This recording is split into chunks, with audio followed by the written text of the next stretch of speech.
প্ৰথম কথাটো হ'ল 2 জানুৱাৰী অসম দিৱস। এই অসম দিৱসটো এতিয়া ভাৰতৰ সকলো ৰাজ্যতে পালন কৰে।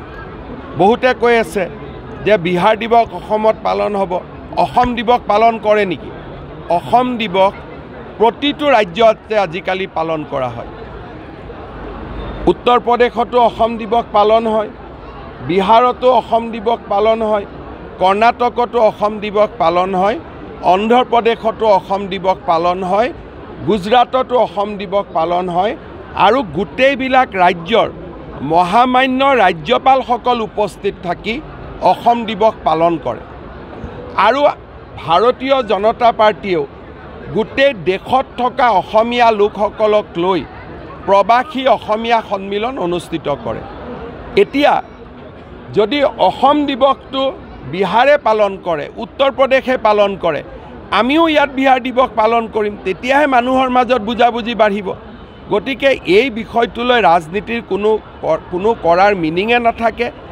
যিসকলে এইটো কথা বুজি নাপায় যে অসমৰ লাখ লাখ ল'ৰা অসমৰ বাহিৰত কাম কৰে, ইয়াত সাম্প্ৰদায়িক উত্তেজনা কৰিলে তেওঁলোকৰ জীৱনৰ প্ৰতি ভাবুকি আহিব পাৰে, এই কথাটো যিসকলে বুজি নাপায় তেওঁলোকে বাৰে বাৰে এই কামবিলাকত মনোনিৱেশ কৰে। কালিৰ পৰা মই পাইছোঁ অসম দিৱস পালন কৰিব নেকি? আৰে গৌৰৱেৰে অসম দিৱস পালন কৰে।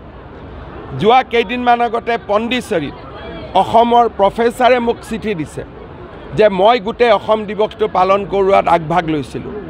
অসম দিৱস সকলোৱে পাতে, প্ৰত্যেকখন ৰাজ্যতে পাতে আৰু বহুত দূতাবাসত অসম দিৱস পাতে, শ্ৰীলংকাৰ দূতাবাসত অসম দিৱস পাতে।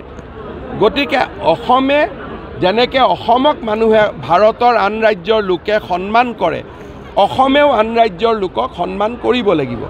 তিনিচুকীয়াত পাতা নাপাতাটো বেলেগ কথা, মই সেইটো বিতৰ্কত নাযাওঁ। তিনিচুকীয়াত পাতক, গুৱাহাটীত পাতক, য'ত পাতক পাতক, কিন্তু যেতিয়ালৈকে বিহাৰ ৰাজভৱনত অসম দিৱস পালন হ'ব, ময়ো অসমত বিহাৰ দিৱস পালন কৰাত তাত কোনো যুক্তি বিৰোধিতা কৰাৰ মই কোনো যুক্তিয়ে দেখা নাপাওঁ।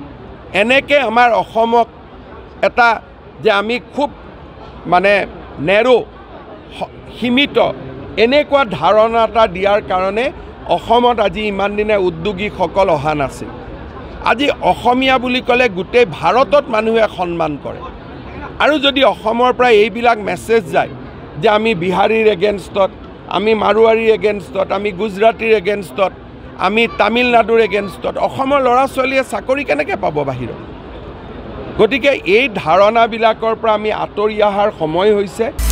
আপুনি বিচৰা বাতৰি পাব কেৱল নিউজ 18 এপত। নিউজ 18 এপ ডাউনলোড কৰিবলৈ স্কেন কৰক এই QR কোড। গুগল প্লে ষ্টৰতো পাব এই নিউজ 18 এপ।